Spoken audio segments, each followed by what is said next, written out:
Hello, my name is Ken Dolan-Del Vecchio, and I'm founder and president of Green Gate Leadership, a firm that provides leadership consultation for organizational leaders and also coaching for people who are just trying to create a better life for themselves. I'm a family therapist by training and profession, and I'm also co-author of the book, The Pet Loss Companion.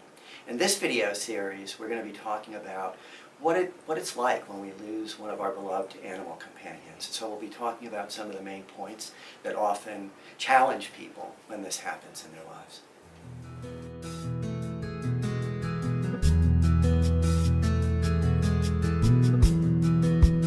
So grief is a messy process.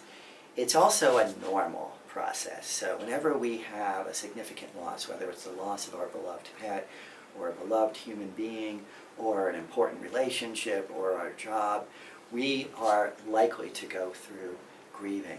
And I can also tell you that grief is the reaction that we have to any enormous stressor in our lives. So let's say that we are moving, we're changing residences. That's a huge stress. We're likely to experience some of the very same types of feelings that we experience when we're going through grief. Grief is a process where right after we experience the loss, we tend to feel confused, we tend to feel numb, we tend to not believe that this thing that was very unwelcome has actually happened. And from there, we move into a big mix of emotions. Sometimes we're feeling very down and sad and low energy, and other times we might be feeling quite angry and irritable, and other times we might be just feeling blah, like we just don't have any energy for anything. And all of this cycles and shifts around in ways that are fairly unpredictable.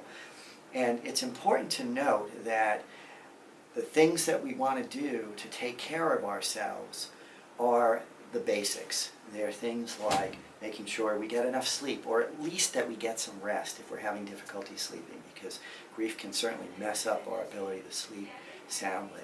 That we are eating well, that we are following through with the usual activities that help us to be at our best. So if we exercise regularly, or we stretch, or we meditate, we should try to follow through and continue to do those things.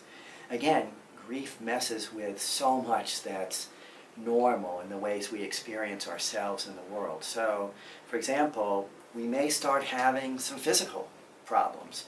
We may have signature stress difficulties that happen to us when we're under a lot of stress. So I tend to get headaches and backaches. You may tend to get stomach aches. It's very individualized, but look for those kinds of things to happen. Our appetites may go up and down.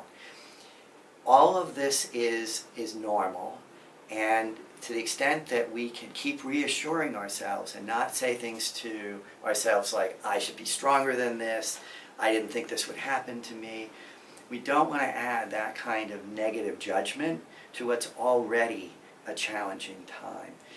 Support is key. Support from other people. So sharing your feelings about the loss with the people who love and respect you. We grieve differently. We are individuals.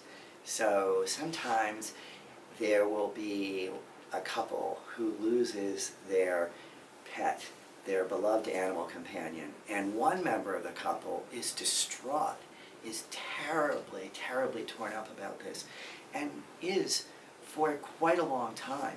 And the other person, let's say, is very upset when the loss happens, but then they seem to move forward without showing much distress.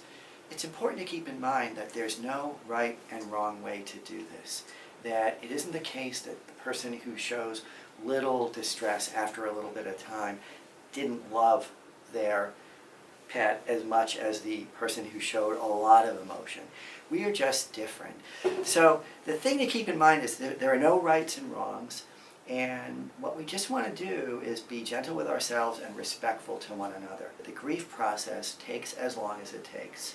It can take time, and whatever time it takes for you is absolutely fine.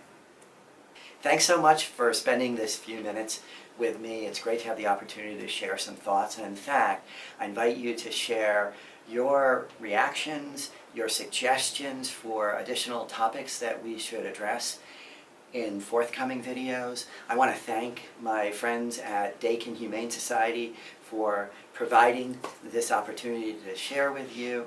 And also, I just want to close by saying, take good care of yourself, love your animals, love one another, and I'll look forward to talking with you again soon.